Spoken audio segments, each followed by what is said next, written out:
dia a todas, a todos. Meu nome é Roberto Fragoso, eu sou o vice-presidente tributário da ANEFAC. Prazer muito grande de recebê-los aqui nesse nosso comitê tributário mensal. Hoje nós temos um tema muito importante, como a gente tem recorrentemente feito. A nossa ideia é a gente trazer temas tributários de envergadura. E nesse mês eu tenho a honra de ter um pessoal de altíssima envergadura. Eu vou apresentá-los todos aqui por ordem alfabética. Alessandra Vieira, ela é graduada em Ciências Contábeis, com pós-graduações diversas na área, possui larga experiência na área tributária, com passagens na Ambev, claro, e atualmente é diretora tributária da Via Varejo, que é um tema na área do comércio hiper importante. O Ednilson Polinari é o sócio da Austin Associados, juiz do Tribunal de Impostos e Taxas, o TIT, advogado, contador e pós-graduado em Direito Societário pela FGV, e foi sócio de prática de tributos pela PwC. E o Luciano Garcia Miguel, ele é subcoordenador adjunto da Administração Fazendária da Fazenda de São Paulo. Ele é graduado em Direito pela Faculdade de Direito da Universidade de São Paulo, é mestre e doutor em Direito Tributário pela Pontifícia Universidade Católica de São Paulo, a PUC, pesquisador e docente em Direito Tributário. Na Secretaria de Fazenda do Estado de São Paulo, exerceu, entre outras funções, a de representante de São Paulo na Comissão Técnica Permanente de CMS, diretor da Consultoria Tributária e coordenador da Administração Tributária. Atualmente, é subcoordenador adjunto. Eu tenho muito prazer em recebê-los todos, é uma grande honra para a ANEFAC ter um grupo tão distinto para debater um tema que também é hiper distinto, tá bom? A nossa estrutura de hoje daquela que a gente já tem feito recorrentemente, primeiro ter um painel abrindo o tema, que é o que vai fazer o Ednilson, ele vai comentar dessa DC e também sobre os projetos de lei que estão em curso nesse momento, e depois nós vamos fazer perguntas aos nossos palestrantes para que a gente possa entender como eles estão vendo esse tema da transferência do crédito entre estabelecimentos. Bom, em função disso, é um bate-papo informal, como o nosso objetivo do comitê, então é uma conversa entre a gente com um tema que é prazeroso para nós que passa o dia inteiro estudando isso, mas é um tema hipersensível. Dessa forma, eu tomo a liberdade então, de passar a palavra para o Ednilson e uma boa palestra para todo mundo. Roberto Fragoso, obrigado. Primeiramente, queria agradecer também a ANEFAC. Um prazer enorme estar ao lado do Luciano e da Alessandra, debatendo esse tema que, nesse momento, é muito sensível, tanto do lado das empresas, como também do próprio fisco. É uma agenda que tem demandado muito esforço em todos os lados, porque as repercussões trazidas dessa decisão, elas são enormes, e a gente vai aqui, dentro do possível, debater um pouquinho os principais temas envolvidos aí, os principais desafios que estamos enfrentando neste momento. Também um bom dia a todos os participantes, obrigado pelo tempo de vocês aí de estarem aqui conosco nessa agenda que para a gente é muito bacana e muito desafiadora, e ao final vocês também terão a possibilidade de, ao longo do debate, enviarem as dúvidas aí para que possamos também incorporá-las no nosso debate. Bom, pessoal, acho que falar de ADC 49, acho que todos nós já temos acompanhado como vem sendo essa jornada desde a decisão inicial lá no começo do ano, onde um tema que antigamente, de certa forma, não é novidade, essa questão de não tributação das transferências é um tema que já existia em debate, né, anteriormente. O grande ponto que, inclusive, era até sumulado pelo próprio STJ, a súmula 166 do STJ já deixava muito clara a questão de não haver a questão de incidência em transferências, porém, um ponto que é muito sensível aí, e um ponto que, por que ainda o debate existia, é que a Lei Complementar 87/96, a Lei Candir, quando ela foi criada, a súmula 166, ela já existia, questão de pouquíssimos meses, a súmula 166, ela já tinha sido definida, ou seja, a Lei Complementar 87, ela veio depois da súmula 166, por isso que a discussão ao nível de lei complementar ainda não tinha sido trazida ao debate. Então, esse debate, enfim, acabou acontecendo dentro do conceito da DC 49, trazida pelo Estado do Rio Grande do Norte, onde se colocou justamente a questão de haver ou não a necessidade de incidência de ICMS nas operações entre filiais, ou seja, nas operações de transferência entre estabelecimentos.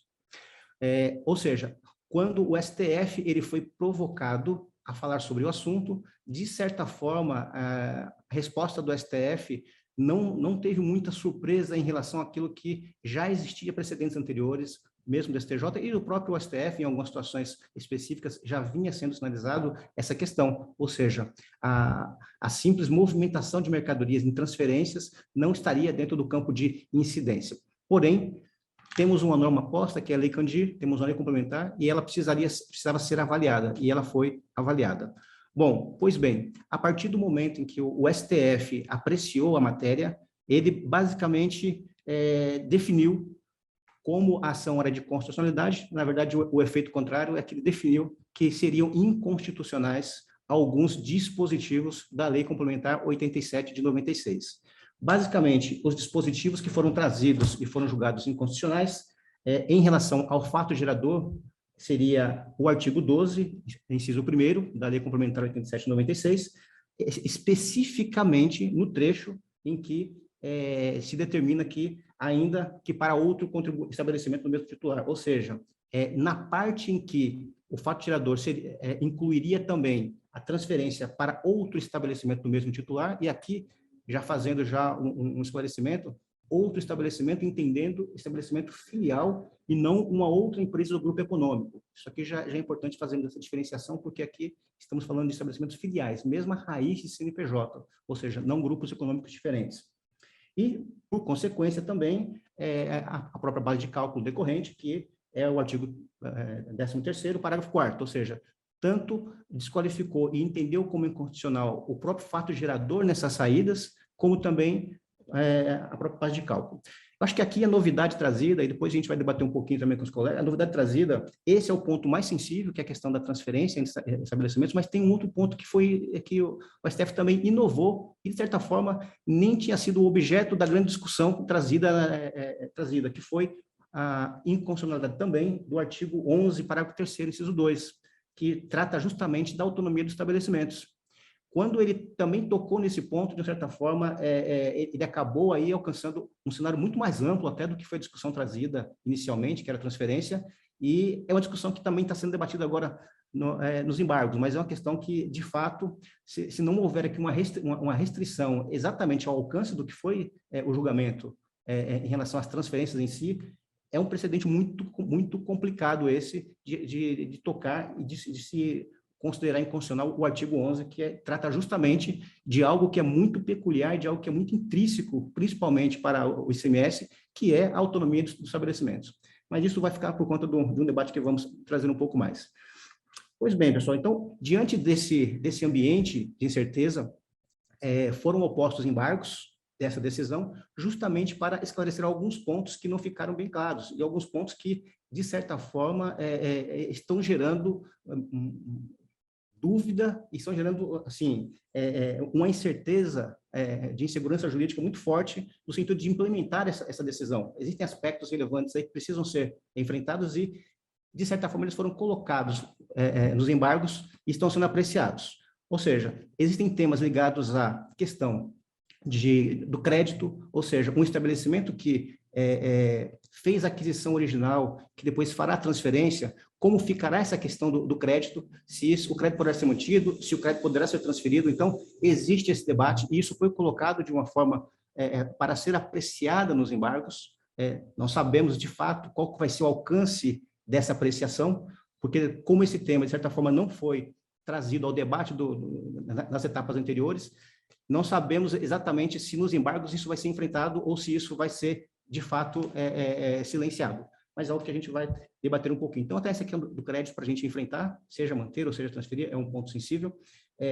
Tem a questão também da jurisdição dos estados, ou seja, nós temos estados que eventualmente têm crédito, tem outro estado que é o estabelecimento que vai fazer a venda. Então, nós temos uma questão aí de competência também muito forte, que está afetando e está fazendo com que os estados também tenham que refletir bastante sobre esse aspecto.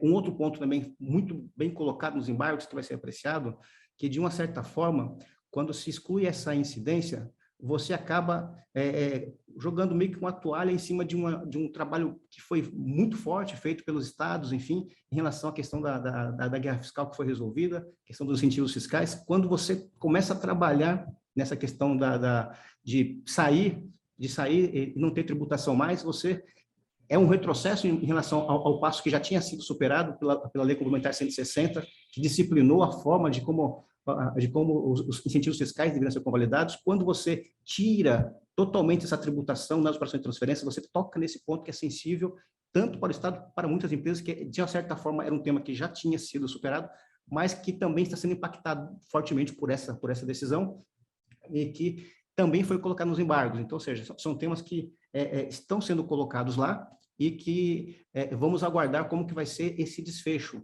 Já temos alguns votos que já foram dados. Inicialmente, os embargos, um dos pontos mais sensíveis também é a questão da modulação. Os votos que já foram trabalhados de uma certa forma, acho que são 4 ou 5 já, que já foram, e eles sinalizam uma modulação, que essa decisão tem efeito a partir de 2022. Existia um pleito geral de que pudesse em 2023, mas, por enquanto, o que está sinalizando é que isso entra para 2022, o que nos traz uma janela muito curta de implementação e ações a serem tomadas nesse momento de planejamento para o próximo ano. Então, esse é um ponto sensível também. Do ponto de vista do debate judicial, nós temos esses grandes pontos que a gente vai poder debater um pouco mais à frente. E do ponto de vista legislativo, já existiam alguns projetos de lei, mesmo antes da decisão, que tocavam nesse ponto, mas eu prefiro citar só um deles, que eu acho que é o mais relevante nesse momento, que é o PL 332. Esse PL, ele toca justamente tenta trazer via legislativa a, pelo menos, tratar a questão da manutenção do crédito, ou seja, ele toca nesse ponto específico e é algo que, do ponto de vista legislativo, seria uma segurança maior, mas é algo que ainda está caminhando. Nós sabemos a velocidade com que isso deva acontecer. Pois bem, então, diante desse cenário, eu acho que vale a pena vou abrir para os colegas também, depois a gente abre o debate. Acho que são esses grandes pontos que norteiam aí e os desafios, tanto do lado do Estado, do lado das empresas, de implementar um cenário ou outro, sem dúvida é desafiador, e a gente vai tentar explorar um pouquinho aqui sobre esse aspecto. Roberto? Obrigado, Nilson. Excelente, pontos bastante importantes e bastante precisa a sua avaliação desse nossa atual conjuntura. Faço aqui até um pequeno resumo, né?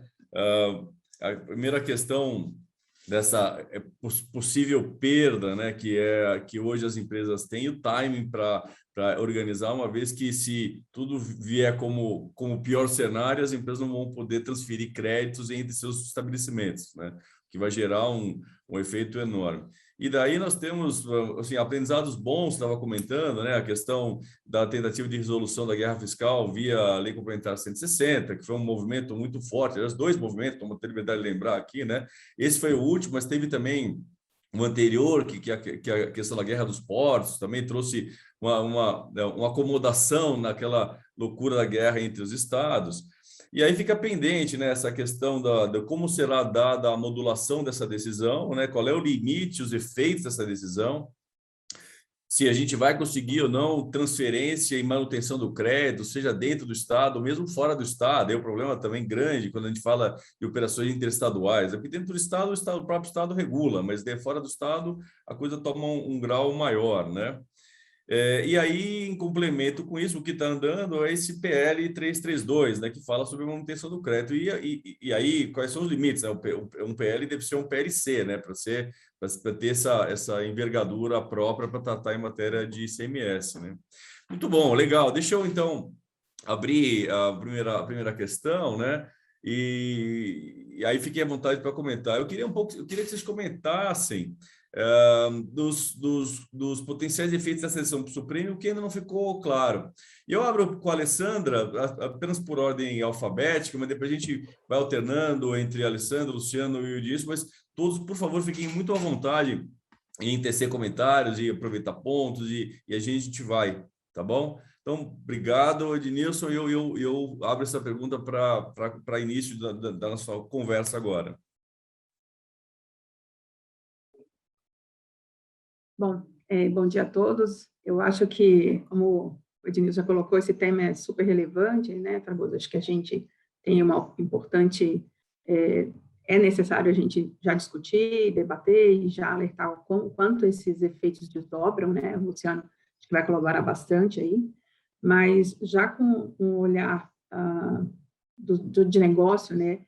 Avaliando principalmente os efeitos no varejo, a gente já identifica que a decisão ela tem um aspecto econômico que, se não tiver uma segurança jurídica para a gente poder fazer esse crédito seguir na cadeia de venda, a gente sim vai ter um efeito colateral muito perverso para o negócio e para a sociedade em geral. Porque não é simplesmente falar, bom, a partir do momento que não se tributa, mas acabou a existência do fato gerador da transferência, do tributo no momento da transferência, a gente repassa no preço final o imposto cheio. Não é uma verdade. A gente sabe que o varejo trabalha de uma forma bastante arrojada nas margens, e se a gente colocasse qualquer elemento adicional como custo, principalmente o ICMS, pensando ele em custo como cascata, né? Porque você imagina, a gente fez uma análise, onde a gente pediu para fazer uma visão Brasil, de como está o comportamento do negócio varejo, que se apoia basicamente em centros de distribuição. Hoje, pela estrutura continental do nosso país, a gente precisa ter centros de distribuições que são estoques avançados e estrategicamente alocados em determinados estados. Quando a gente cria esses centros de distribuição, a gente faz a melhor performance de escoamento de estoque para fazer a frente de vendas. Hoje, esses CDs, eles não estão no Brasil inteiro, mas sim em estados estratégicos, né, para que facilite aí o escoamento via Brasil. Então, quando você faz esse tipo de modelagem, as companhias sempre contaram com a tributação da transferência para que você não tivesse aspectos de efeito em cascata do próprio imposto, ou seja, você aumentasse o custo, né, na hora da sua venda. Então, a preocupação que acho que se tem maior é que isso não sobrecarregue a forma do negócio, porque imaginando que uma modulação a partir de 22, qual o tempo hábil das companhias desfazerem suas malhas logísticas e refazerem todas as suas estruturações de CDs? Nesse estudo que a gente pediu para fazer sobre a nível nacional, a gente já identificou que a maior parte dos CDs estão no Sudeste e 40% de tudo que transita nesses CDs, eles escoam para fora dos estados onde eles estão. Então, o impacto nesse volume é gigantesco, que a gente precisa avaliar como a gente desdobra, né? E pensando que a gente, óbvio, aqui ao longo a gente vai discutir isso mais, a gente ainda assim tem que avaliar a decisão, o que já foi feito até agora, né? A gente tem, acho que o voto do Barroso, ele vai nessa direção que as empresas deveriam não deveriam ter esse efeito de perder a sequência do crédito, né? Ela deveria acompanhar o crédito. O curioso é que o voto fala dessa manutenção, mas a gente sabe muito bem que a Lei Candir é muito mais do que só a tributação, ela fala da forma, né? A forma ali é a emissão de nota, na transferência, no destaque. Então, a gente tem aí um vácuo, que é como fazer, como que a gente vai proceder para colocar de pé isso na modelagem de negócio. Né? A gente tem aí uma tensão enorme, né? Estamos aí acompanhando voto a voto, olhando o que pode ser feito, trabalhando como amicus curiae também no processo, mas muito para esclarecimento dos impactos econômicos que isso possa ter e com foco na modulação. Acho que a modulação tem que dar fôlego para a gente pensar a melhor forma de fazer. Então, que a gente vai discutindo ao longo do nosso debate. E aí eu passo a palavra para os colegas para fazer suas considerações.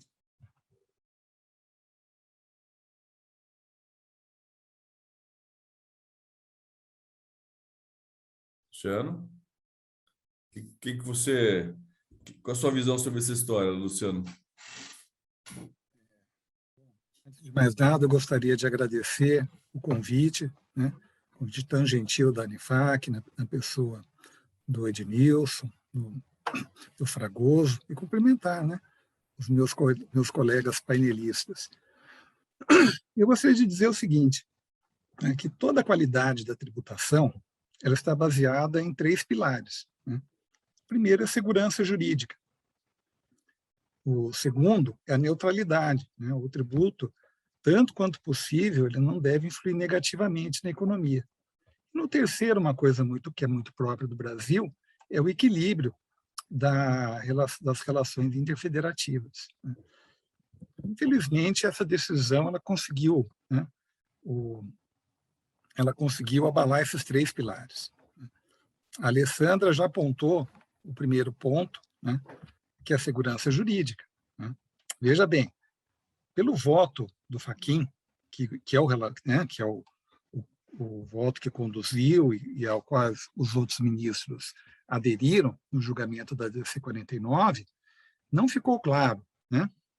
Primeiro, né, o Ednilson já havia colocado qual que era a extensão do julgamento, né, de inconstitucionalidade da autonomia dos estabelecimentos. Sim, porque dentro do mesmo Estado, isso não causa grandes problemas. Né? Mas nós sabemos, né, que, por exemplo, a Via Varejo tem estabelecimentos em São Paulo, no Paraná, né, na Bahia. Né? Como que passaria a ser... como que passaria a ser administrado, né, este imposto? Né? Como que ele seria contabilizado? Bom, né, qual seria o outro problema também que não ficou claro no julgamento? Né? Qual o destino a ser dado ao crédito? Afinal, os contribuintes poderiam manter o crédito? Né? Não poderiam? Poderiam ser, caso eu pudesse manter, poderiam ser transferidos? Né? Foram opostos vários embargos, não foram um só, né? Tanto do autor da ação quanto vários intervenientes no processo, e no voto do ministro Fachin, que não conheceu a maioria desses questionamentos, mas ele esclareceu, pelo menos, né? Primeiro, que os créditos poderiam ser mantidos, né?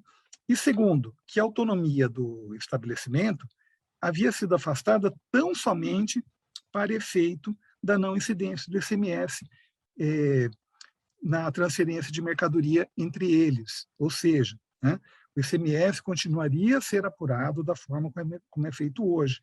Isso já foi um alento, de fato. Né? Mas veja, né, antes do julgamento do final dos embargos de declaração, nós não temos segurança jurídica nenhuma. Né? Já foi apontado, bom, houve o voto do Fachin nos embargos de declaração, se não me engano, 2 ou 3 ministros, né? Não me recordo, aderiram ao voto do Fachin.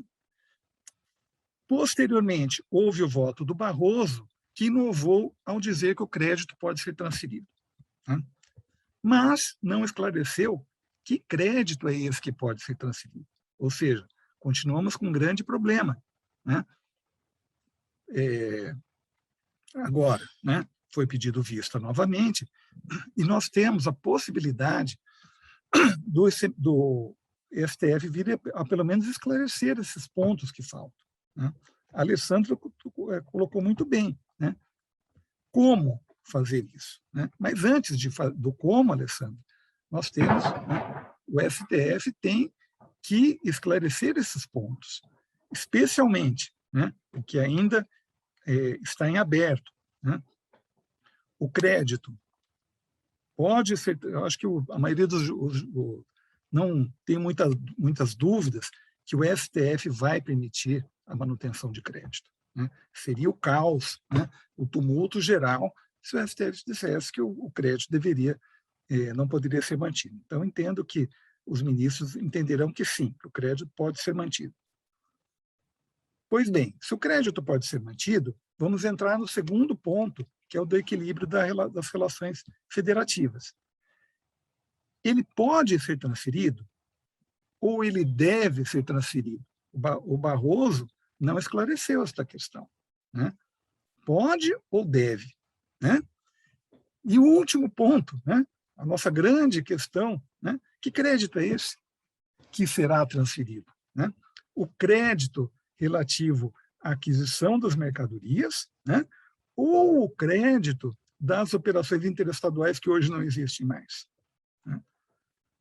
olha, juridicamente, né, é defensável, entendo até correta a decisão do STF.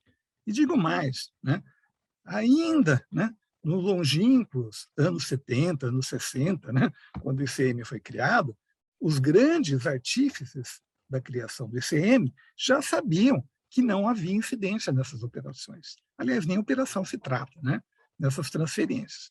O professor Alcides Jorge Costa, talvez o maior teórico, né, que o Brasil já teve sobre ICM, já apontava isso. Falava, não, né, a incidência está aqui para fins de controle, em primeiro lugar, porque na época não havia esse aparato técnico que temos hoje, com nota fiscal eletrônica, né, escrituração fiscal digital, etc., etc., né?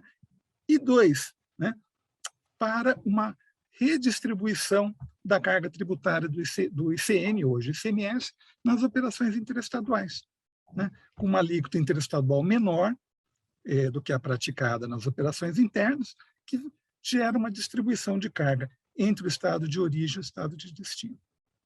Então, meus caros amigos, né, eu entendo que são esses pontos que estão em aberto, né, e vou devolver a palavra ao Fragoso para que a gente possa continuar o debate para ver se nós conseguimos, pelo menos, estabelecer algumas premissas e diretrizes do que esperar a seguir. Edilson, quer fazer um comentário, Edilson? Sim, eu quero só fazer um complemento. Acho que é interessante o comentário da Alessandra e também do Luciano. Eu só colocaria o seguinte, essa correção talvez o STF não consiga fazer. Acho que a linha que ele está seguindo é uma linha de, no máximo, aquilo que o Luciano comentou, de admitir até uma manutenção. Mas isso a gente sabe que não resolve o problema. Isso resolveria parcialmente o problema naquelas empresas que conseguem consumir esse crédito na operação dentro do próprio Estado. Então, isso resolveria, mas não resolve o problema de outros estados, ou seja, você não consegue resolver o problema como um todo, apenas com a manutenção. De fato, a gente precisa avançar na questão da transferência, como que a gente transfere esse crédito para aí sim trazer a neutralidade, que é o que o Luciano coloca. E nesse ponto, dificilmente o caminho seria o STF. Eu acho que são dois caminhos aí possíveis para se trabalhar essa neutralidade. A via legislativa, que seria o ideal, ou os próprios estados também, de uma certa forma, trabalharem e ver como conseguem, mais uma vez, o desafio para os estados, assim como foi o desafio da Lei 160, talvez os estados tenham mais um desafio de trabalhar essa neutralidade, ou seja, o ideal seria a via legislativa. O PL 332, ele foca muito na questão da manutenção, que, de certa forma, ameniza. Só que a gente não pode perder de vista o seguinte, para as empresas que fizerem a manutenção do crédito, mas se elas efetuarem a venda por outros estados, elas vão ter um problema de geração de acúmulo de crédito na operação interna. Ou seja, então, aquela questão de minimizar ou resolver o efeito com a manutenção do crédito não resolve, porque no dia 2, momento 2, o auditor vai olhar esse crédito, se a empresa não tiver perspectiva de realizar esse crédito, ele vai ter que ser estornado, não por uma questão fiscal, mas por uma questão contábil. Ele não vai poder surtir efeito dentro das demonstrações financeiras, ou seja, ele vai ser questionado sobre a sua realização e provavelmente ele vai ser objeto de impairment. Então, ou seja, a solução trazida via legislativa, ela tem que ser mais completa. Ela não pode ser simplesmente a linha da manutenção, porque isso, de fato, não resolve o problema da neutralidade. Só fazer esse comentário, Roberto, pode ir. Excelente. Aliás, assim, eu estava pensando aqui, é um problemaço que causou a todo mundo, né? Essa decisão, né? Ela deveria ter ficado guardadinha. E, bom, vamos ver como tem decisões que até hoje nunca foram tomadas. Tem um caso interessante nos tribunais que é a discussão do aeroporto ali lá na Zona Norte, que aquilo era uma área do município, a União tomou e encampou por causa da guerra e desapropriou, né? Desapropriou pela guerra, e hoje discute-se o tamanho da indenização. E ninguém quer jogar isso, porque são trilhões e trilhões e trilhões de dinheiro. Esse era o típico caso que ele deveria ficar numa gaveta, porque me causa aqui um conforto ver que todos os segmentos envolvidos não têm interesse, exceto aquele que ingressou com a ação, mas o efeito social disso é enorme. E aí, Luciano, você comentou uma coisa que eu achei muito interessante, aliás, já foi falado, então, colocando isso em perspectiva, você comentou da questão da qualidade da tributação, que ela deve ter segurança, claro, né? Porque todos os contribuintes têm que saber exatamente onde devem pisar, o que devem fazer. Uma neutralidade, então, o custo deve estar bem sopesado dentro do caminho total da cadeia, e a questão do equilíbrio em relações dos entes federativos. Isso... Essa decisão, então, ela coloca isso tudo ao contrário, né? Pelo que nós estamos conversando. Ela desestrutura toda a cadeia de produção, de auditoria e fiscalização, de controle de preços, né? Como é que vocês estão vendo isso pela ótica da Fazenda, Luciano? Ou pela sua ótica, né? Não, o desequilíbrio, vou falar das fazendas em geral, vamos dizer assim, claro, né? Hoje, principalmente hoje, num cenário de orçamento muito justo, né, qualquer desequilíbrio que pode surgir, né, nas receitas públicas é muito negativo, né? Eu me lembro, há anos atrás, quando o STF julgou inconstitucional o critério de rateio do FPE, né? A dificuldade que foi para recompor, né? Ele julgou inconstitucional, né? O Congresso e o próprio CONFAS passaram alguns anos discutindo para ficar muito parecido com o que era antes, né? Para não dizer igual, né? Você não, né?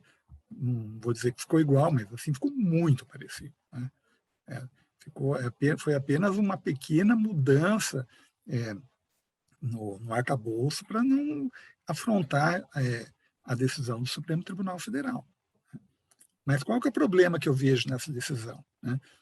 É que ela é impraticável uma implementação a curto prazo, a Alessandra já comentou, né? E ela tem que ter um iter, né, de ações para que ela possa vir a ser implementada. Primeiro, né, o STF tem que terminar o julgamento, né? O Ednilson já apontou, é provável que o STF não supra tudo, mas nós temos que trabalhar com um julgamento finalizado, né, para ter certeza sobre o que nós iremos trabalhar. O segundo passo é provável que seja necessário a edição de uma lei complementar, né?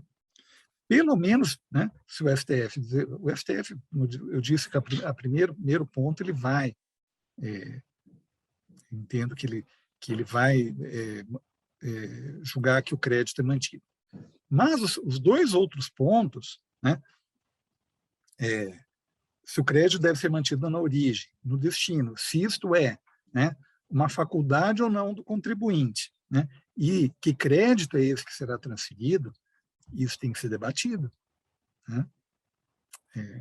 Eu vejo que há uma tendência, né, dos estados em querer manter o status quo atual, né? Ou seja, que nas operações interestaduais, adotando-se talvez outros instrumentos normativos, né, mas fazer como que se diz, uma mimetização, né, trazer aquilo que foi julgado inconstitucional, tentar recompor de alguma forma. Eu penso que seria essa forma da tentativa de recomposição do equilíbrio federativo, Fragoso. E Alessandra, me conta como poder instrumentalizar uma questão tão complicada num prazo tão curto de tempo, né? Porque de falar 1 ano, 2 anos é muita coisa, mas isso para uma estrutura como o varejo, né, dessa potencialidade que você administra, por exemplo, né, é viável imaginar que isso possa ser resolvido de tal forma com que, por exemplo, né, só um exemplo, que eu não tenha o custo de volta na prateleira, né? Acho que esse vai ser o grande desafio, e eu acho que é uma boa discussão que a gente vai precisar fazer a nível de negócios. Acho que a sociedade, o empresariado, tem que se organizar e trabalhar em parceria junto com o CONFAS, para que a gente possa fazer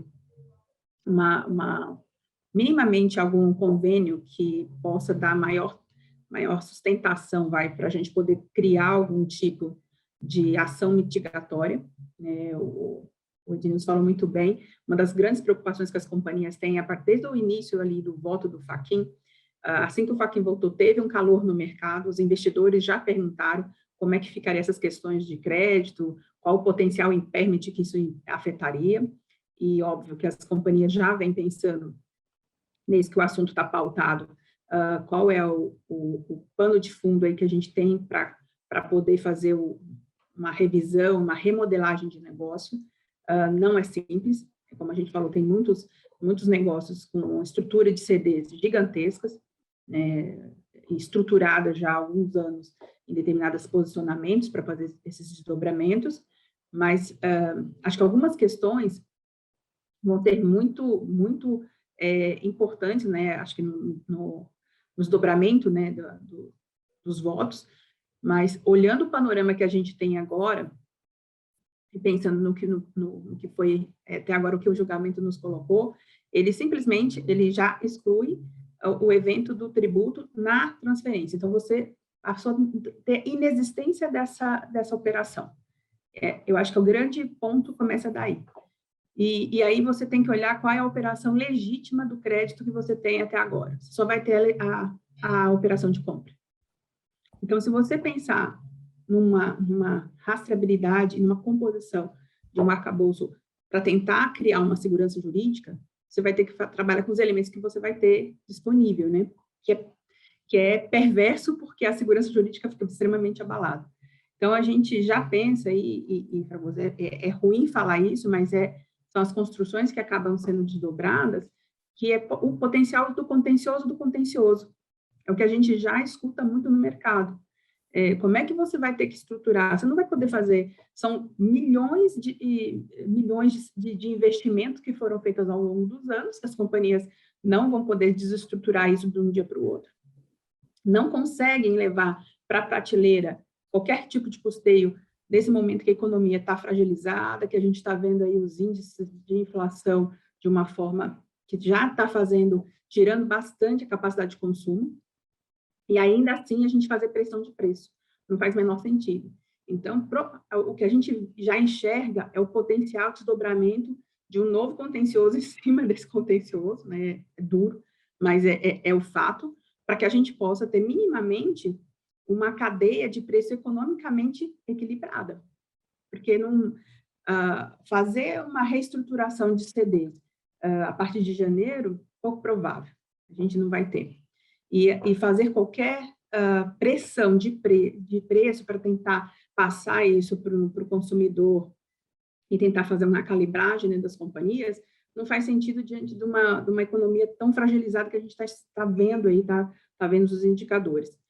Então, vai caber, e acho que a maioria das empresas já estão pensando em como se estruturar, já olhando para esse horizonte, com esses elementos postos. Eu acho que todo mundo vai ter essa grande equação, né, para equilibrar, e no paralelo fazer, sim, essas conversas mais próximas. Eu concordo com a Ednilson que tem esse PL, mas esse PL tem algumas, acho que, barreiras para ultrapassar.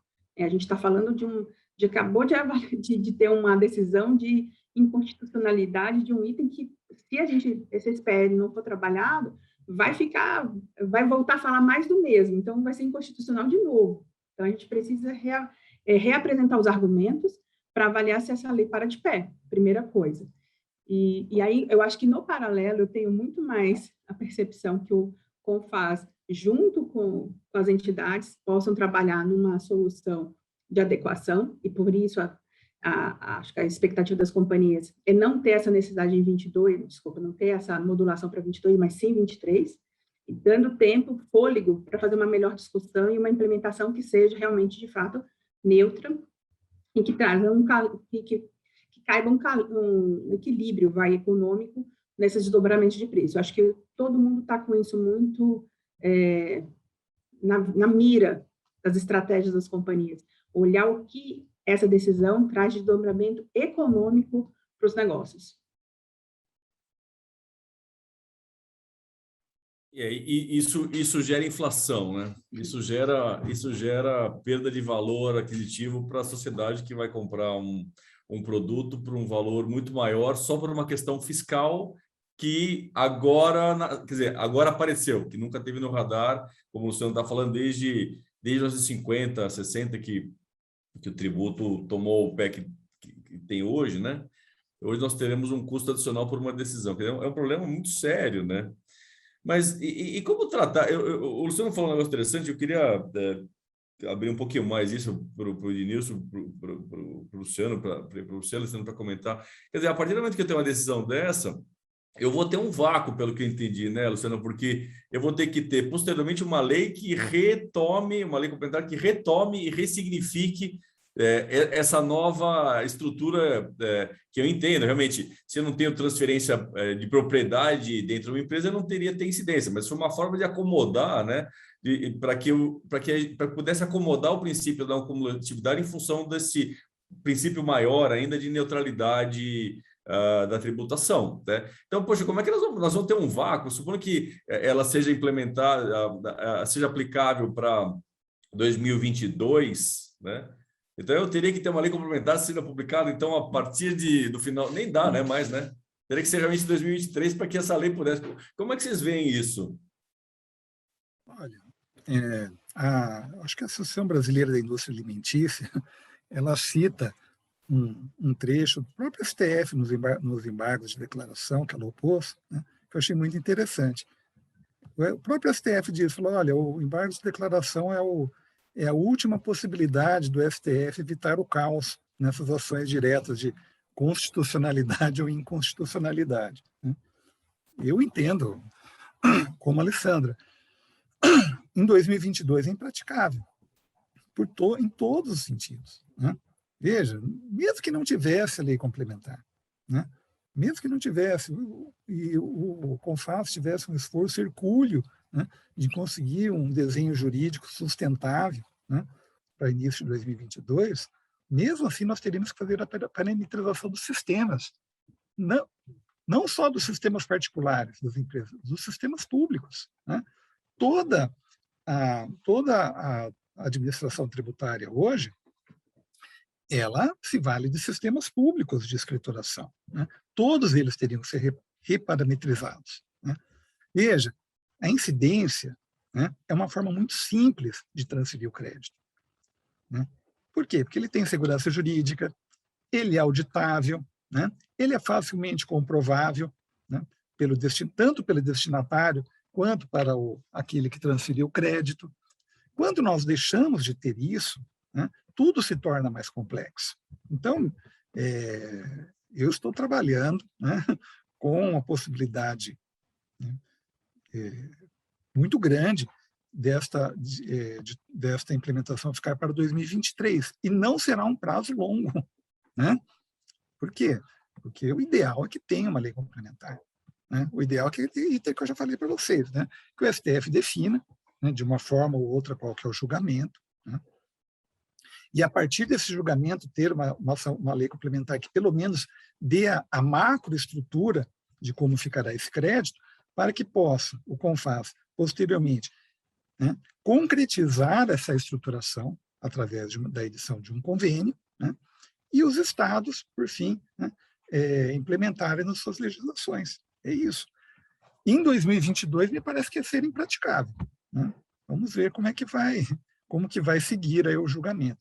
Até porque, né, se o processo foi retirado do plenário virtual, se não me engano, né, a Alessandra acho que tem mais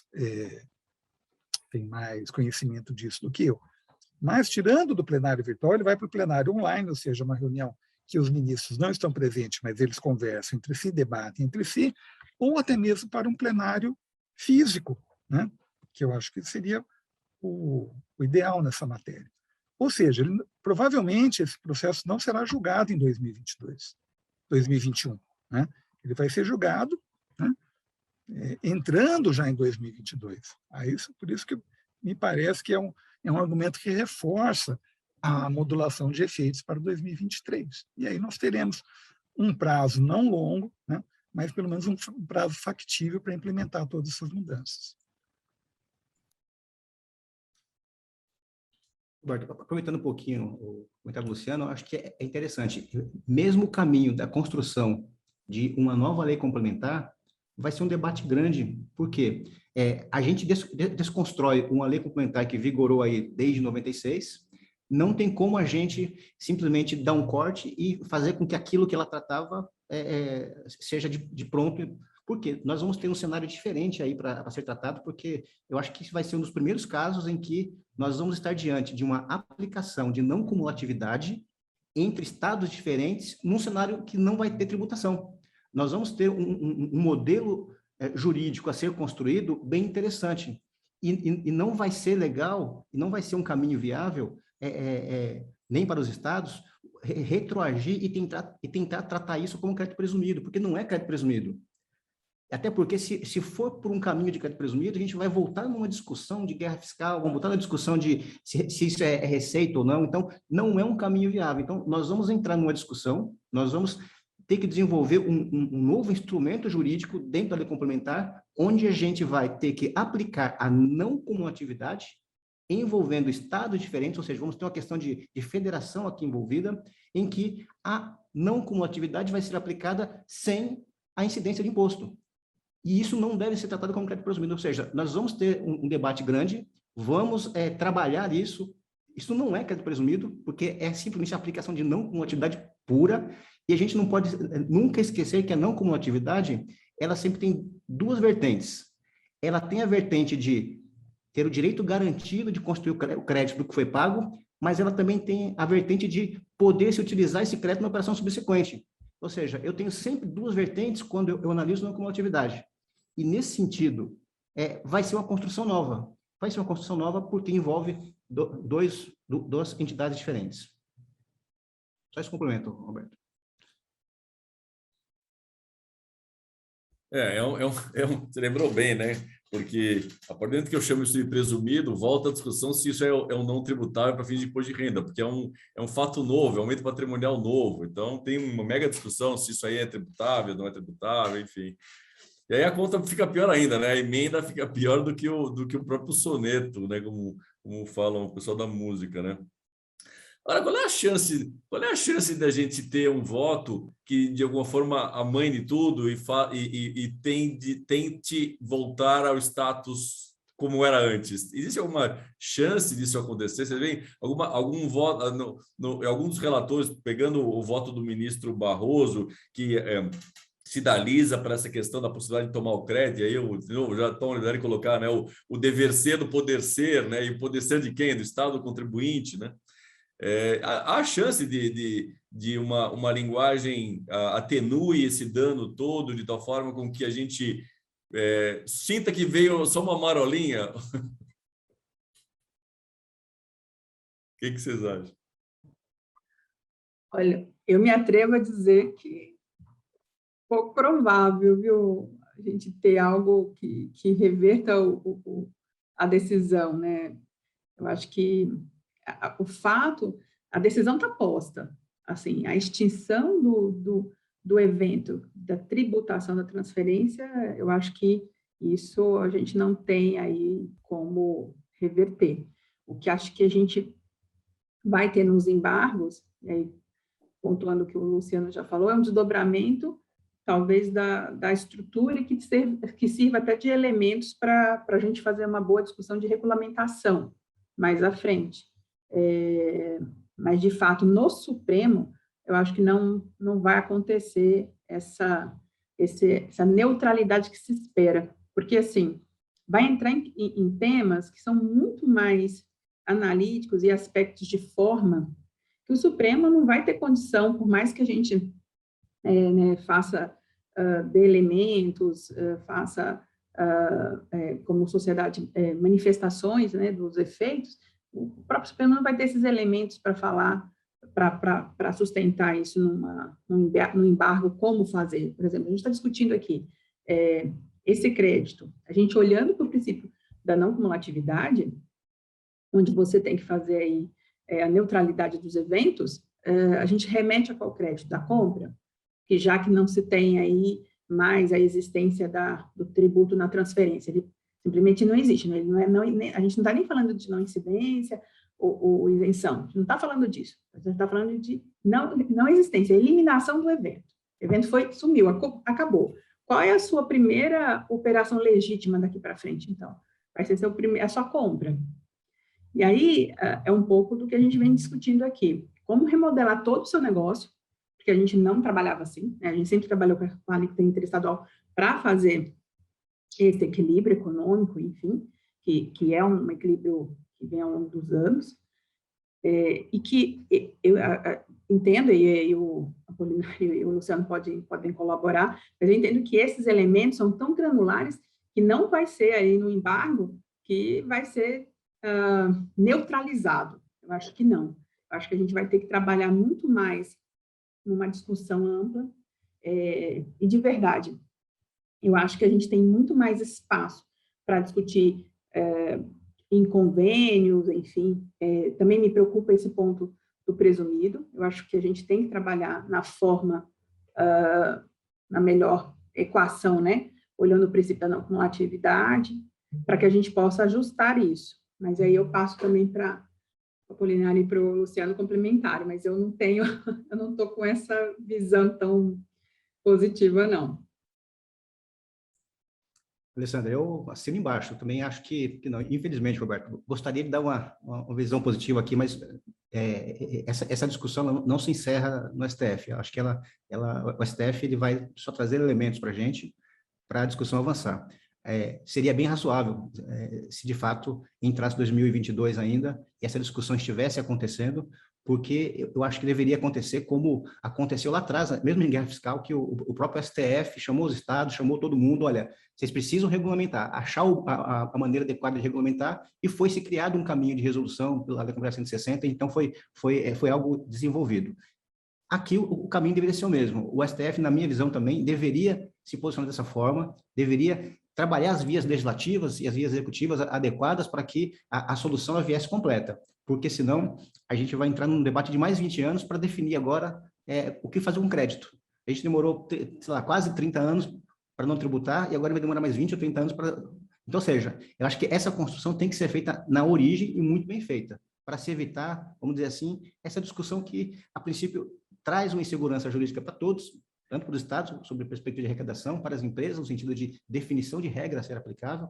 Então, é uma discussão que não faz sentido que ela se prolongue muito. Eu acho que todos os entes envolvidos, existe uma convergência de interesses na resolução. Então, eu acho que caberia, de repente, aí, o STF ser o grande mediador dessa agenda e de construir uma resolução, e não simplesmente de soltar, de fato, o problema, que nesse momento só está soltando o problema. Ele não está sendo partícipe da solução, mas sim simplesmente colocando para que os outros resolvam. Ele poderia contribuir, pelo menos nessa janela de timing e de articular que essa solução fosse construída de forma definitiva e não, mais uma vez, a gente entre com um novo debate judicial de longo tempo aí, com essa insegurança aí. É a minha visão. Concordo com vocês, né? Eu primeiro, entendo que o STF não vai mudar o voto. Não vai mudar o voto assim, né? O núcleo do voto, vamos dizer assim, o núcleo da decisão. Né? Os embargos teriam que ter efeitos infringentes. Eu não me lembro de ter ocorrido isso na história do STF. Ele vai manter a decisão, né, que não incide ICMS na transferência. Aliás, ele nem chama mais de operação, né? Não é um negócio jurídico, não é uma operação, não é nada. Né? Segundo Fachin, é como se mudasse a mercadoria de prateleira. Né? Olha, o efeito disso, né? Acho que eu comentei naquela reunião prévia que nós tivemos, né? O ICMS ele é um imposto muito peculiar. É impossível analisar o STF de uma forma segmentada. O ICMS ele só faz sentido, a análise jurídica e econômica dele, se você da ponta a ponta. Né? Se nós não analisarmos o conjunto das operações, ele não faz sentido nenhum. Né? E esse talvez a grande fonte de distorções. Né? Eu sempre brinquei com os meus colegas, quando eu fui diretor da consultoria tributária, que a gente tem que ter muito cuidado quando altera a legislação do ICMS, que ele é mais ou menos igual a um cubo mágico. Né? A gente muda uma face, né? E ele reflete, né, em todas as outras. E foi exatamente isso que aconteceu com o STF. Né? Me parece, ao menos, né, que o STF deveria finalizar o quanto possível esse julgamento. Né? e pelo menos dar as seguintes diretivas, né? Primeiro, né, jogar isso para 2023. Né? 2022 vai ser um ano difícil, um ano de eleição. Né? O Congresso todo está voltado para as eleições do Executivo. Né? Então, já é um ano muito complicado de se trabalhar. Mas, né, é melhor do que o caos de começar em 2022. Com as diretivas do STF, eu creio que é possível, sim, encontrarmos algumas soluções. Não me parece mais adequado trabalhar com crédito presumido, como o Ednilson já comentou. Mas, hoje, né, por que se fala isso no CONFAS? Porque é o instrumento jurídico que o CONFAS tem. Né? Senão, a míngua, né, de um outro elemento, de uma outra sustentação jurídica mais adequada, né, como uma lei complementar, né, e o próprio direcionamento do STF, é o elemento que ele tem, mas, de fato, não me parece o mais adequado. Né? Pensei numa solução, até vou adiantar para vocês aqui, né? Já peço licença, porque não é uma ideia da Fazenda Pública de São Paulo, né, de ninguém, é uma ideia minha, né, que talvez pudesse ser trabalhada. Né? Qual que é o problema do crédito? Hoje, vamos supor o seguinte, olha, né, a gente já comentou aqui que o crédito, né, provavelmente vai ser mantido, né? Mas aí persiste o problema da redistributividade do crédito. Né? O crédito vai ser transferido na origem, no destino, ou, né, vai ser feito algum sistema que mantenha a repartição que tem hoje. Pode ser, não pode?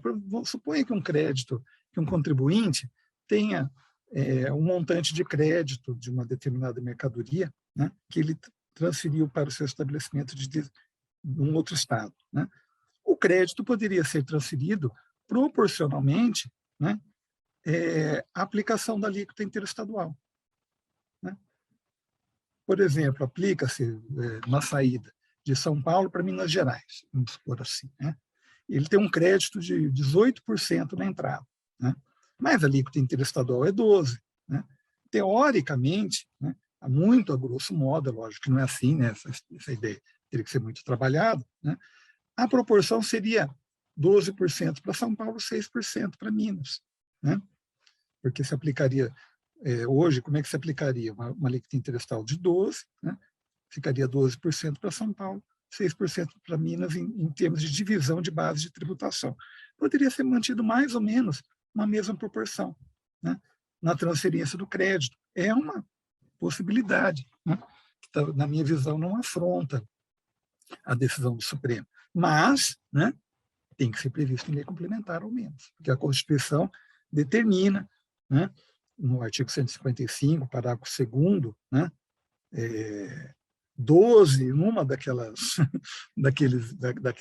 letras, e cada lei complementar definir o regime de aproveitamento de crédito.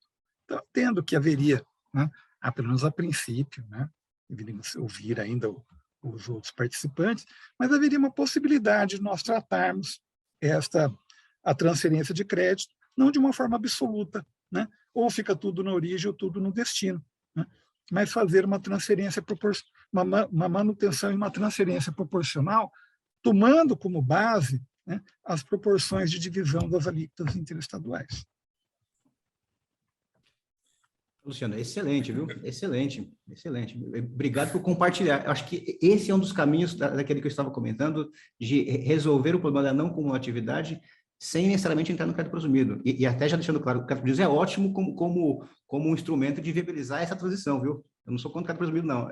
Eu só acho que, por exemplo, um caminho como esse seria definitivo. O crédito presumido é o que vai, em sendo feito, vai instrumentalizar esse momento de transição que, se não tiver outro jeito, assim, e todas as empresas vão agradecer muito se você pelo menos fizer essa transição, porque a gente espera que o STF faça, mas se o STF não fizer nesse prazo, algum remédio mais urgente vai ter que ser feito para evitar essa neutralidade. Então, sem dúvida, o presumido seria um caminho bem interessante. E a sua linha é perfeita, ou seja, é criar, basicamente, um fundo que vai de repartição, ou seja, você tem um crédito que é um fundo agora, uma parte fica, uma parte vai, ou seja, você estaria ali obedecendo a não cumulatividade na essência.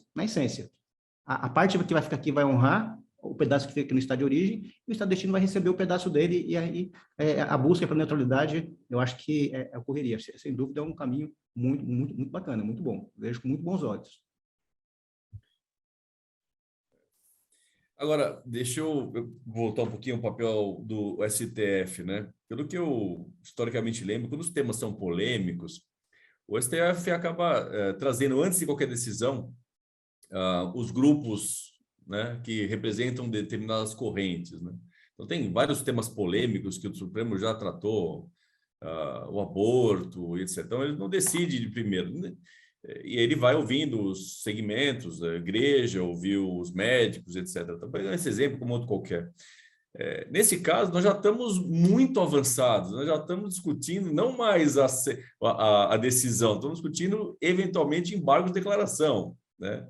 Que, por excepcionalidade, é o que a gente chama de infringência, né? Eu posso mudar o resultado, mas excepcionalidade. Então, nós já estamos aqui, como dizia, no bico do corvo, né? Porque passou tudo e agora a sociedade percebeu que tem uma bomba na mão, né? Uma bomba com efeito determinado. Se vai explodir 2022, 2023. Acho que me parece que essa conclusão foi um certo sentido.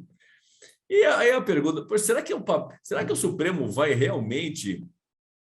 não sei se existe já entre alguns de vocês essa percepção de que o Supremo, percebendo o dano geral, inclusive para eles como pessoa física, né, quando vão no supermercado, vão comprar lá seu arroz, seu feijão, ou as matérias que são mais tributadas, o iogurte, né, que tem uma carga tributária maior, o azeite, né, sei lá, pneu, sei lá.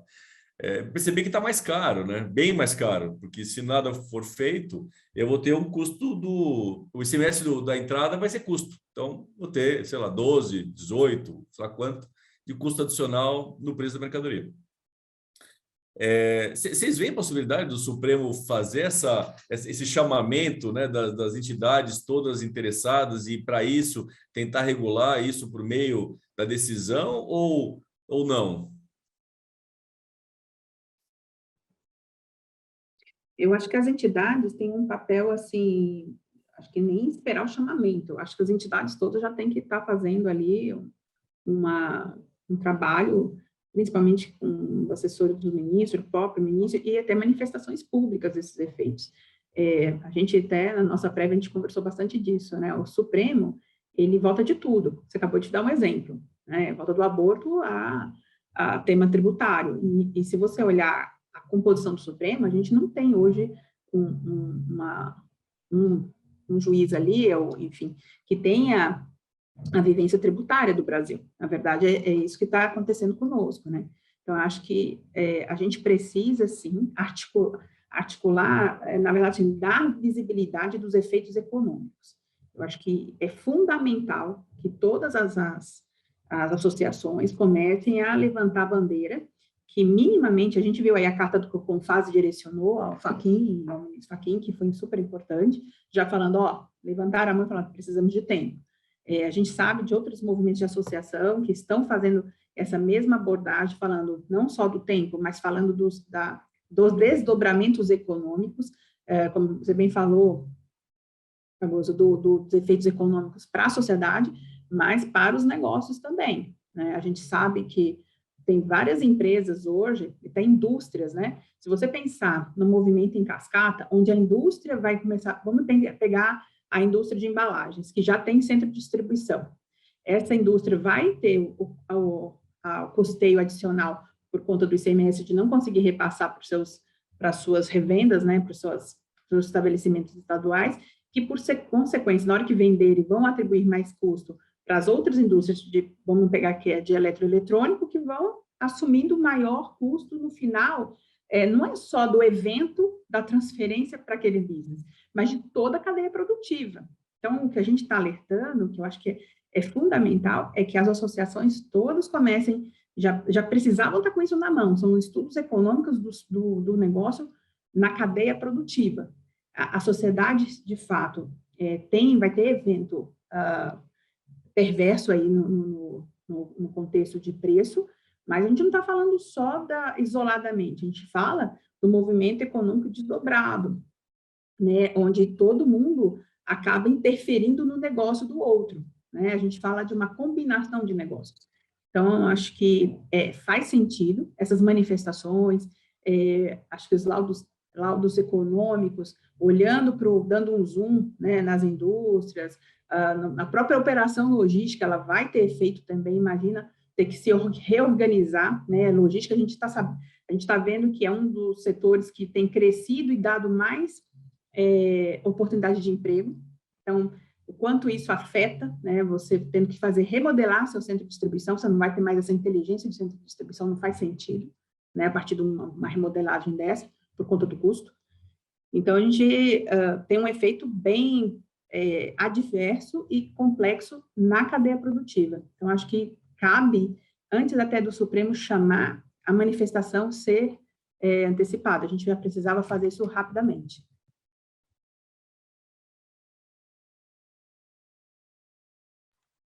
Perfeito, Alessandra, concordo com você, né? Me parece assim, né, que o Brasil não leva muito a sério, né, o problema da neutralidade. Porque neutralidade significa, né, não interferir, ou pelo menos interferir o mínimo possível na economia. O tributo ele deixa de ser neutro, né, quando ele passa a ser um fator preponderante nos negócios da empresa. Isso sempre gera ineficiência econômica. Ineficiência econômica gera custo. Essa que é a grande verdade, né? Ou seja, agora parece que nós estamos começando a enxergar isso, né? Qual que é o efeito de uma guerra fiscal? Qual que é o efeito de um sistema tributário, né, cheio de complexidades, né?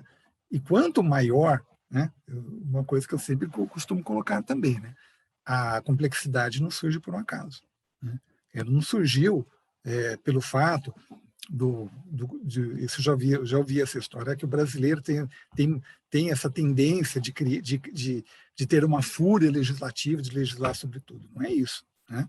Ela surgiu porque, né, o nosso sistema ele gera essas distorções e aí legislativamente procura-se amparar essas distorções. A grande verdade é essa, né?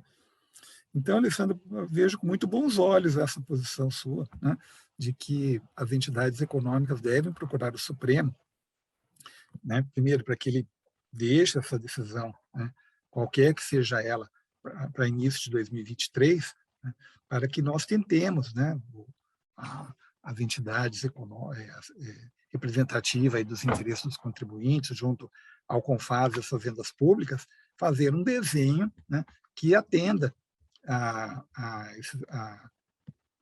esses princípios que nós comentamos, né, de não elevar custo, de não levar ineficiência econômica, etc, etc.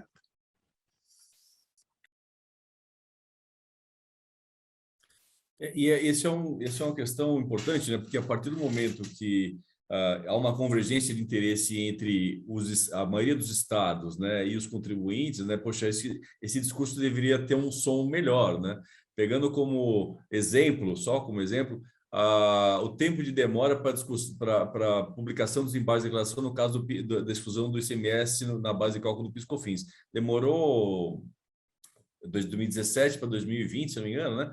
Foram 3 ou 4 anos para publicar a decisão dos embargos, declaração no caso, que acabou resolvendo tudo. Ou seja, é muito possível, né, se esse é um bom caminho, que o Supremo aguarde as partes para tentar chegar num acordo, seja por lei complementar, né?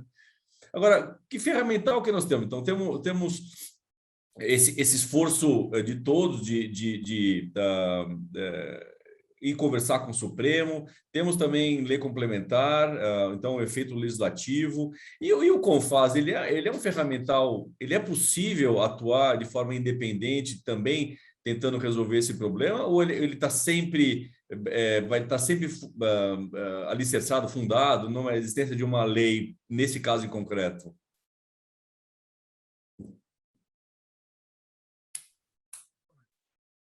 O CONFAS ele já teve uma visão, né, dos operadores do direito, assim, mais autônoma do que tem hoje, né?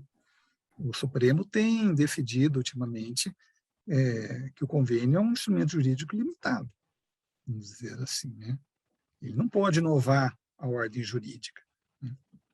Então, eu entendo que deveria ter um respaldo maior antes de ter o convênio, antes de ter a edição de um convênio. É claro, né, que suponhamos assim, né, a pior hipótese, né, que não haja modulação de efeitos e em 1º de janeiro de 2022 nós tenhamos que trabalhar com esta nova ordem jurídica. Os estados vão ter que regulamentar de alguma forma, né? Não vê assim, mas aí não há outra saída. Vamos ter que pegar o que tem hoje, né? Provavelmente, né, só vai isso acontecer, né, com a decisão do Supremo, né? A Fazenda Pública de São Paulo já se manifestou, consultoria tributária, né, pela sua consultoria tributária, que enquanto não for finalizado os embargos de declaração, São Paulo e os outros estados provavelmente vão seguir o mesmo caminho, vão continuar aplicando a legislação tal como ela existe hoje. Mas, finalizados os embargos de declaração, né, não gostaria de trabalhar com essa hipótese. Vamos pensar aqui, né, apenas para traçar o cenário do caos aqui. Mas supondo que, né, os embargos sejam julgados e não seja postergado o início dos efeitos da decisão para 2023. Tem que ser feita alguma disciplina sobre isso, né? Mesmo que trabalhando com o instrumental que nós temos hoje. Vamos pegar a decisão do Supremo, pegar a lei complementar, né, com os dispositivos julgados inconstitucionais e com a interpretação dada pelo Supremo e será trabalhado com ela, né? Vai sair uma boa regulamentação, né? Isso já não... Mas essa é a regulamentação possível. Infelizmente, acho que é isso, mas, sinceramente, eu não gostaria de trabalhar com essa hipótese, né? Vamos confiar no bom senso dos nossos ministros, que, apesar de tudo, né, representam a mais alta autoridade judiciária do país, né? São profissionais, né, de altíssimo gabarito, né? E tenho certeza que eles serão sensíveis à argumentação tanto dos estados quanto dos contribuintes.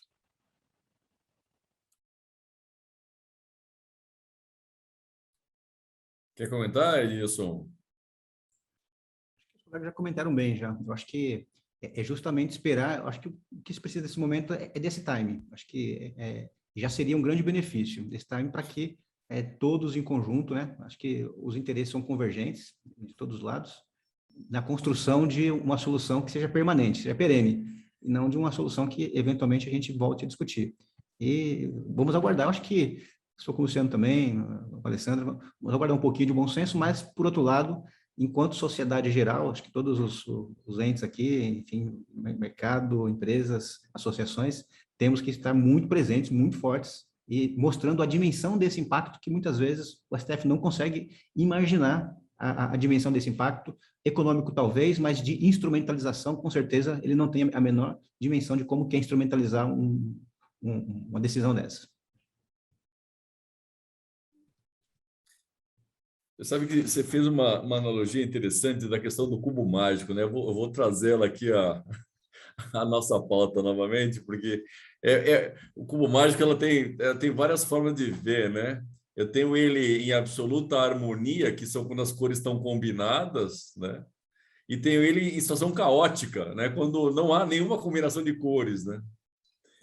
E eu fico imaginando em que momento que nós estamos nesse cubo mágico, né? Em que momento nós vamos poder estar nesse cubo mágico para poder ter essas cores combinadas, porque senão o que eu já vi muitas vezes fazer, bom, para fazer o cubo mágico ficar combinadinho de novo, eu tenho que abrir o cubo mágico inteiro, solto todas as peças, coloco ela de volta e eu consegui. Só que esse custo para a gente é muito grande, né? De explodir o cubo mágico, né? Tirar as peças e aí colocar na força a sua combinação, né?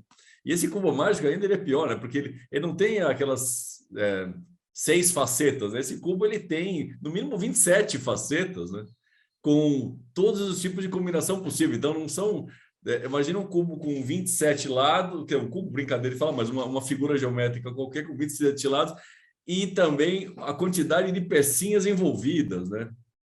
E o núcleo é o quê? é a transferência. Então, eu vou fazer toda essa combinação para dar um match na transferência interna. Quer dizer, a transferência interestadual, porque a interna se resolve, né? Esse é um tema maluco. Aliás, eu estava pensando aqui, muitos de nós somos acadêmicos, né? A gente se dedica a vida ao estudo disso tudo. Então, eu acho que nós temos duas respostas possíveis. Primeiro, que empregabilidade para a tributária é para o resto da vida, né? E questões acadêmicas para debater também, acho que são, como acho que você falou, né, Edilson, são 30 anos pela frente que nós vamos ter que repensar esse modelo. E aí, nós estamos acabando já o nosso seminário, nessa nossa reunião técnica, aliás. Eu queria agradecer a vocês demais. Eu queria abrir para vocês fazerem os últimos comentários, talvez tem um pouquinho de tempo, temos mais 10 minutos, temos mais 10 minutinhos de conversa. Eu queria dar para vocês a oportunidade de fazer os últimos comentários, as últimas reflexões, e aí a gente encerra essa reunião técnica, tá bom? Então, vamos abrir por ordem alfabética, e aí eu já privilegio, né, educadamente as meninas. Muito bom.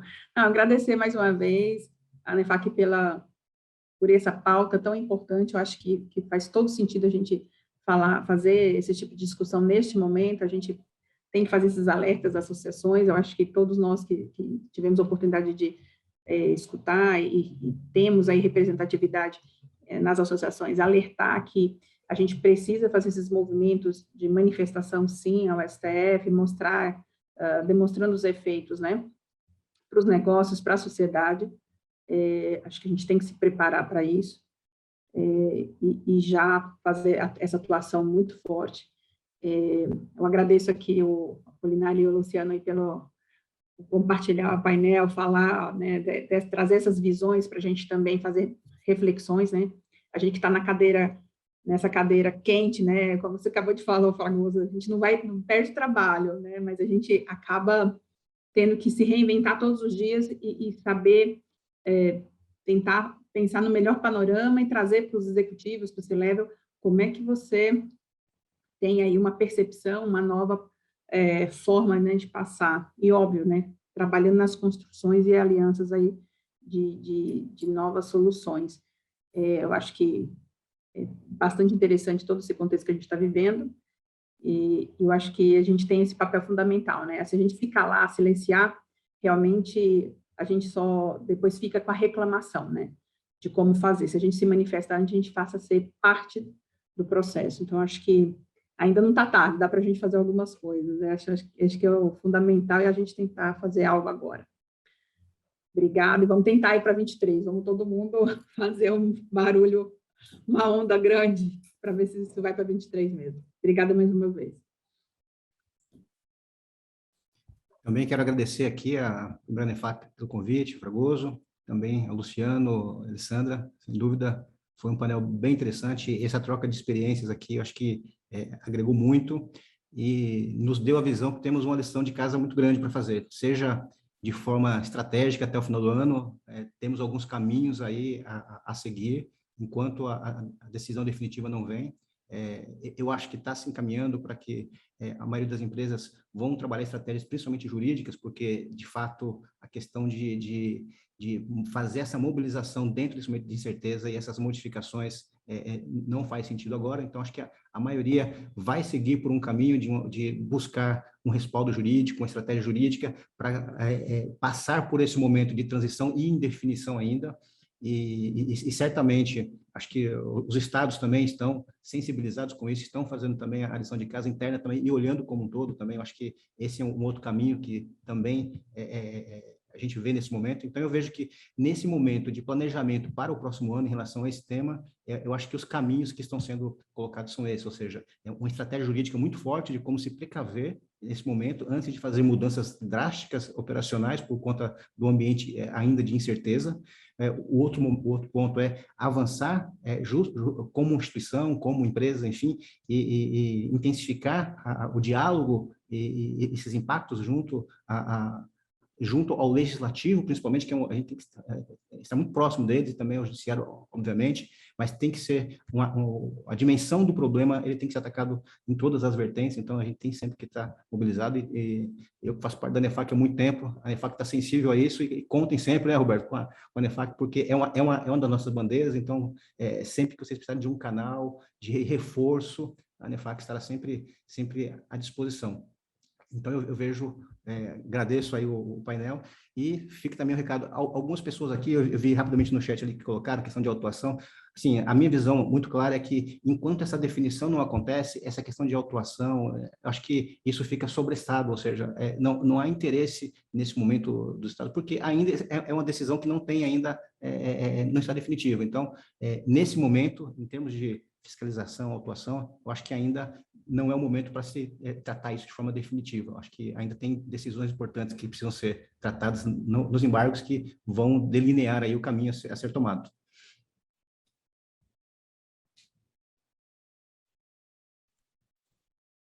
Também gostaria de agradecer à NEFAC, né, o convite, a oportunidade de debater, né, com a Alessandra, com o Fragoso, com o Ednilson, né, esse tema tão importante.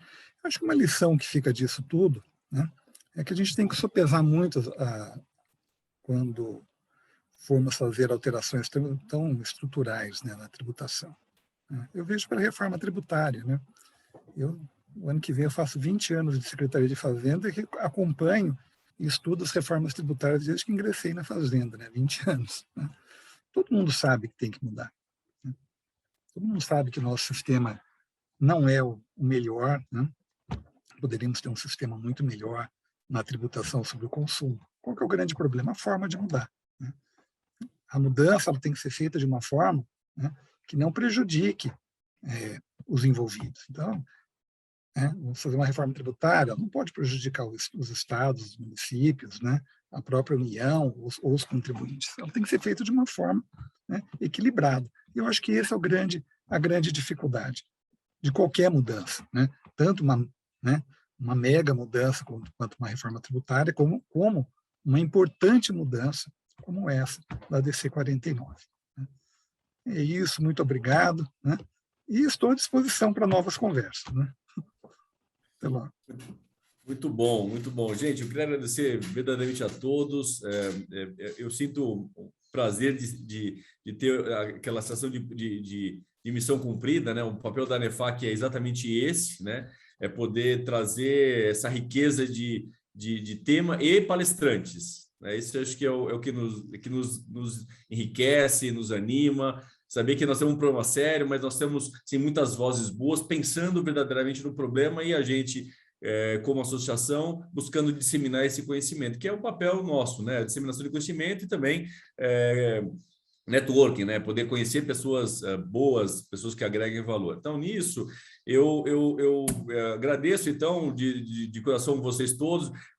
Já tomo, então, Luciano, essa sua disponibilidade, da Luciana, da Alessandra também, do Ednilson também, para a gente poder voltar a novos painéis, porque o ICMS é um dos temas, eu acho que mais sofisticados que existem na face da Terra. Não é isso verdadeiramente, isso é rocket science, né? O ICMS, dadas as incríveis complexidades criadas nesses últimos 50 anos, a gente que vive nele, né, sabe o quanto não é pouca coisa, né? Conhecer a melhor prática, a forma de estruturar os negócios de forma adequada, justa, respeitando todos os princípios como foram tratados aqui dentro, né? É uma complexidade muito grande, diferente de qualquer outro país, pelo menos que eu tenha ouvido nas conversas que eu tive, quando eu tive à frente de alguns departamentos tributários. A área tributária no Brasil já é complexa por natureza, mas o ICMS ele goza de valores extremos. Então, é uma área de alto nível de profissionalização, né? Então é isso, gente. Eu agradeço muito. Esse é o nosso penúltimo painel do ano. Congraçado com a participação de vocês, com certeza, tá bom? E também com os nossos participantes que trouxeram questões importantíssimas nesse nosso debate. E vamos ao nosso último do ano, que vai ser novembro. Vamos ver como vai ser a pauta, né? Nós temos que agora tentar manter no mínimo esse excelente nível, né? São 2 ou 3 anos que a gente já tem feito pautas tributárias, tal, mas nos últimos meses a gente superou as expectativas, com certeza, e vamos ver como é que a gente vai fazer para manter esse nível tão alto para as próximas reuniões técnicas, tá bom? Gente, um abraço para todo mundo, muito obrigado. Assim me despeço e voltaremos no finalzinho do mês de novembro, né? Toda a nossa reunião técnica é toda a última terça-feira do mês e o objetivo sempre é trazer temas tributários de grande relevância, tá bom? Um grande abraço e muito obrigado.